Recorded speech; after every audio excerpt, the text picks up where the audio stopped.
Assalamualaikum warahmatullahi wabarakatuh. Saya Faradila Khairani Abden, NIM 191401. Saya dari Lab 3 Mata Praktikum Desain dan Analisis Algoritma. Di video ini saya akan menjelaskan atau membahas 3 soal dari modul yang sudah kita pelajari selama praktikum untuk memenuhi ujian akhir semester saya. Baiklah, langsung saja kita ke pembahasan yang pertama, yaitu saya ambil dari materi modul 2, comparison sort dengan algoritma quicksort. Nah, sebelumnya algoritma quicksort itu merupakan algoritma untuk mengurutkan data, di mana tekniknya itu dengan membelah data menjadi partisi-partisi atau menjadi beberapa bagian. Ya, langsung saja untuk di soal kita lihat ada 1, 2, 3, 4, 5, 6, 7. Ada 7 buah data yang belum berurutan. Jadi kita akan mengurutkan ke 7 nilai atau ketujuh data ini dengan menggunakan teknik atau algoritma quicksort. Oke. Nah, langkah pertama adalah kita harus menentukan pivotnya terlebih dahulu supaya kita bisa memecah menjadi beberapa partisi. Oke, di sini karena ada 7 data, jadi saya mengambil nilai tengahnya itu yang 20. Jadi dia sebagai nilai tengah atau pivotnya kan. Nah, jadi nanti setelah kita tentukan pivot, kita akan membandingkan partisi yang sebelah kiri dengan partisi sebelah kanan dengan pivotnya. Kalau misalnya ternyata dia nilainya lebih kecil dari pivot, maka dia akan diletakkan di sebelah kiri. Nanti kita akan mengisi di kotak-kotak yang kosong itu. Nah, sebelah kiri pivot ya tadi kalau lebih kecil. Nah, kalau misalnya lebih besar dari 20 nilainya, maka dia akan kita letakkan di sebelah kanan si pivot. Ya, jadi langsung aja kita lihat dari yang data pertama, yaitu 33. Ini kita tulis dulu di sini ya, untuk penyesuaian. Ini 20 itu sebagai pivot tadi. Lalu kita lihat lagi si 33 itu lebih besar dari pivot, lebih besar dari 20, maka dia kita letakkan di sebelah kanan sesuai dengan ketentuan. Lalu kita lihat lagi 24, kita bandingkan dengan 20, dia lebih besar ya dari 20. Jadi kita letakkan dia di bagian sebelah kanan. Sisi kanan. Lalu ada angka 2. Kita bandingkan dengan pivot, dia lebih kecil daripada pivotnya. Maka kita letakkan di sebelah kiri. Di sini. Lalu kita lanjut lagi ke data berikutnya, data sebelah kanan, yaitu ada 9, 8, 9, dan 1. Yang pertama di 9. Kita bandingkan dengan pivot, dia lebih kecil dari pivotnya. Jadi kita letakkan dia di kotak yang sebelah kiri. Lalu kita ke ini, angka kedua dari partisi kanan ada 89. Kita bandingkan dengan 20, dia jauh lebih besar, jadi kita letakkan di kotak yang sebelah kanan ini. Lalu kita lihat lagi angka terakhir atau data terakhir itu ada 1. Kita bandingkan dengan pivot, dia lebih kecil dari pivotnya, maka dia akan diletakkan di bagian yang sebelah kiri. Jadi di situ. Oke. Nah, kalau kita lihat dari langkah pertama itu kita udah bisa menjadi 2 partisi ya kan, partisi kiri dan partisi kanan. Sekarang kita cek kalau partisi kiri itu ternyata memang sudah pas kalau dia itu lebih kecil dari pivot kan. Nah, sedangkan si yang partisi kanan kita cek juga kalau dia udah pas lebih besar dari pivotnya. Nah, kalau yang tadi di soal kan masih belum pas ya kan, yang sebelah kiri ada yang besar ada yang kecil, begitu juga sebelah kanan. Nah, kalau yang ini kita lihat sudah pas. Jadi yang kecil di sebelah kiri, yang lebih besar dia di sebelah kanan. Gitu. Nah, selanjutnya kita dari kedua partisi kiri dan kanan ini kita akan melanjutkan langkah yang sama ya untuk setiap partisinya. Jadi untuk di partisi kiri ini kan belum berurutan nih. Jadi kita akan membuat satu pivot lagi, menentukan satu pivot lagi sebagai nilai tengah untuk perbandingan di partisi sebelah kiri. Oke, kita ambil yang 9. Kita jadikan pivotnya. Oke. Nah, tadi yang 20 kita letakkan aja di sini ya, karena dia posisinya udah pasti pas bakalan di tengah. Oke, yang 20 tapi kita ganti warnanya menjadi warna hijau. Artinya dia udah pas nih posisinya di sini. Ya.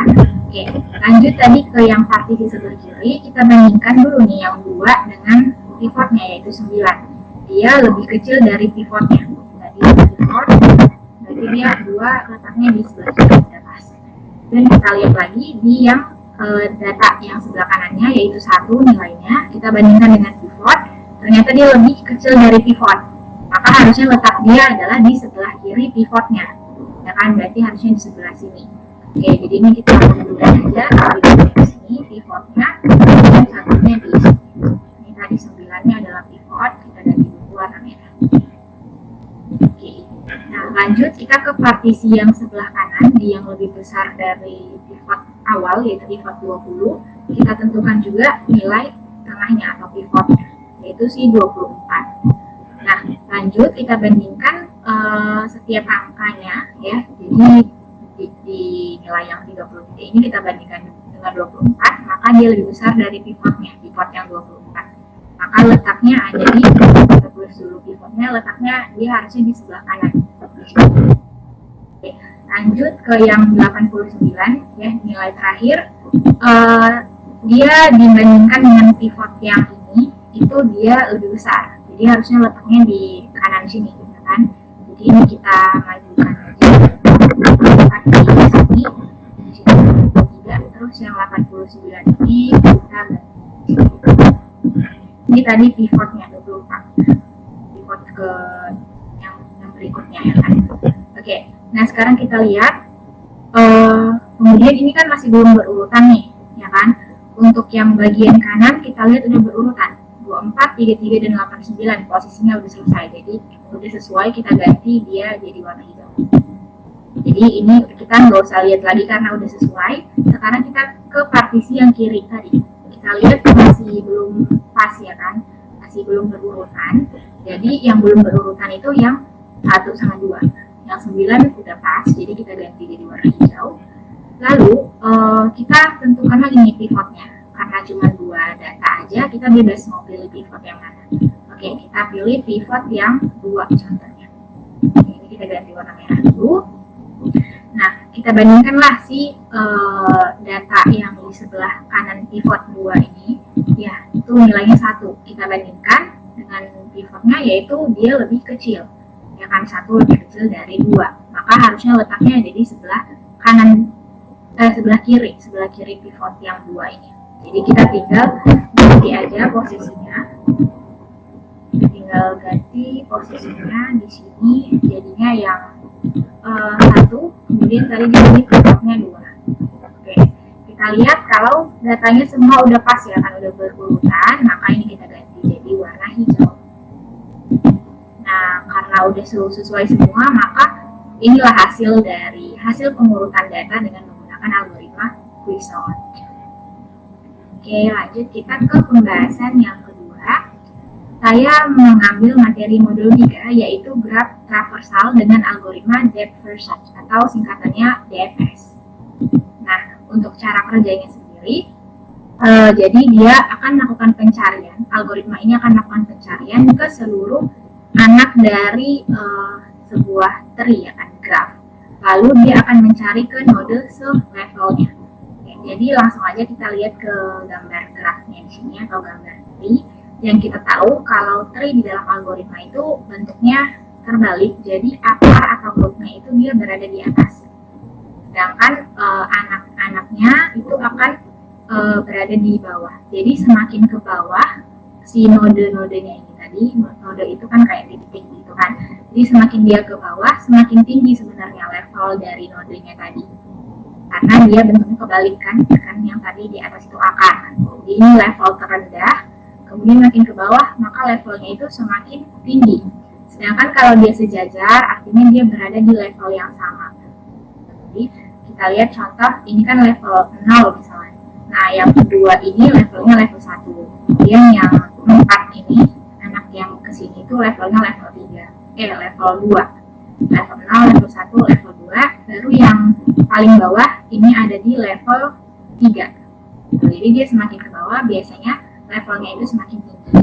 Oke, kita lihat soalnya pencarian ke node H. Nah, karena kita lihat node ini kan belum ada nilainya gitu, ya kan. Nah, jadi di sini saya akan memberikan nilai sesuai dengan urutan pencarian dari DFS. Jadi tadi kalau kita lihat di sini, dia akan mencari ke seluruh anaknya, baru dia mencari ke node yang selevel. Jadi nanti dia mulai dari sini, dia kita buatlah dengan A, ya kan. Dia akan mencari ke anaknya, B, terus cari lagi ke anaknya, D, cari lagi ke anaknya, sampai ke anak yang paling bawah. Nah, karena si D ini kan udah nggak punya anak lagi gitu kan, jadi dia lanjut ke node yang selevel. Nah, jadi dia bakalan jalan ke node selevelnya D, yaitu ke sebelah sini. Ini kita ambil. Nah, jadi kita akan berikan nilai di setiap nodenya ini sesuai dengan urutan dari si algoritma pencarian ini tadi. Jadi tadi A, B, C, D, E, di sini punya D, H, I, J, K, L, dan M. Oke, jadi semua nodenya udah bernilai. Sekarang kita tinggal mencari atau jalan mencari ke node H. Nah, urutan pencarian node H. Jadi dia dimulai dari, kita langsung aja, dia dimulai dari A, dari row-nya A. Kemudian seperti yang tadi dibilang, kalau dia turunnya itu ke anaknya dulu, berarti ke B. Nah, B ini kan punya teman selevel si I, tapi kalau dengan algoritma DFS ini dia bukan langsung mencari ke yang selevel, tapi dia mencari dulu, diselesaikan dulu anaknya, baru dia mencari ke yang selevel. Jadi dari B dia ke C dulu, turun ke D, baru dia turun lagi ke D, lalu dari D dia udah tidak punya anak lagi, jadi dia langsung cari ke yang selevel, yaitu D.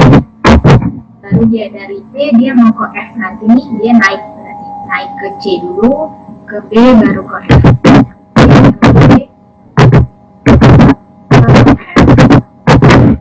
Kemudian dari F dia turun ke G. Nah, dari G dia naik ke F, baru dia turun lagi ke H. Nah, jadi udah ketemu nih node H di sini. Oke, jadi ini merupakan langkah atau jalan urutan dari pencarian ke node H dengan menggunakan algoritma Depth First Search atau DFS. Nah, pembahasan kedua sudah selesai. Sekarang masuk ke pembahasan terakhir, yaitu pembahasan ketiga.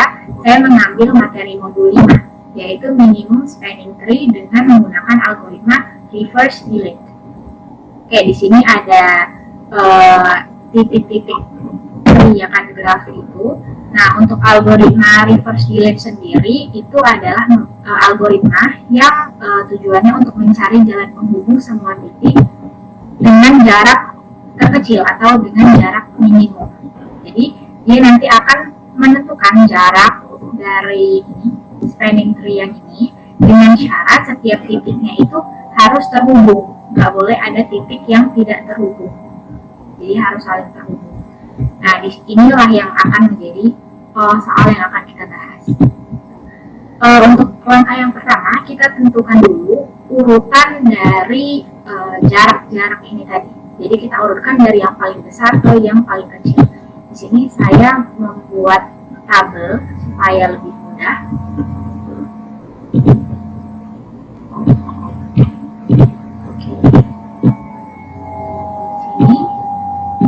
Ini nanti tabel kolom-kolom ini akan diisi sama nilai dari si jarak-jarak setiap titik ini.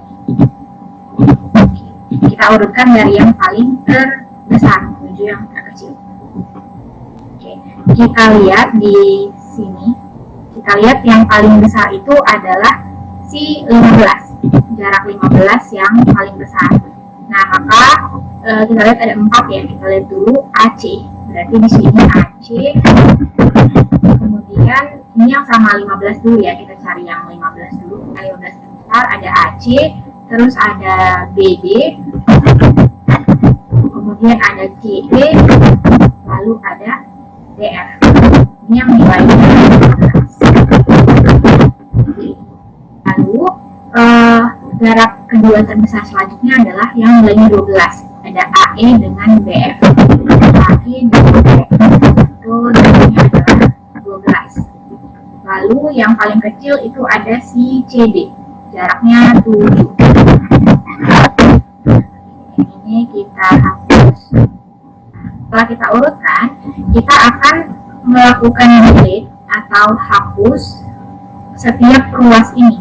Ruas yang kira-kira bisa kita hapus, kita akan hapus supaya memperpendek, supaya nanti jarak minimumnya itu jadi kecil, semakin kecil. Jadi kita akan menghapus garis-garis atau ruas-ruas ini.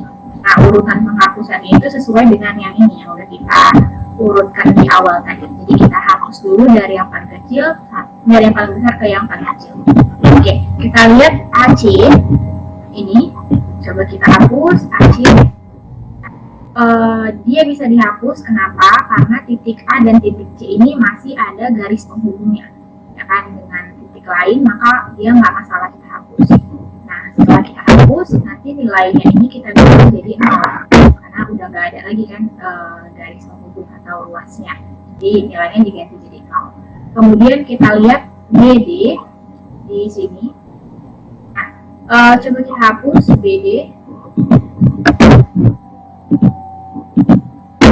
Oke, nah kalau BD dihapus juga nggak masalah ya, karena titik B dan titik D ini masih punya garis penghubung satu sama lain.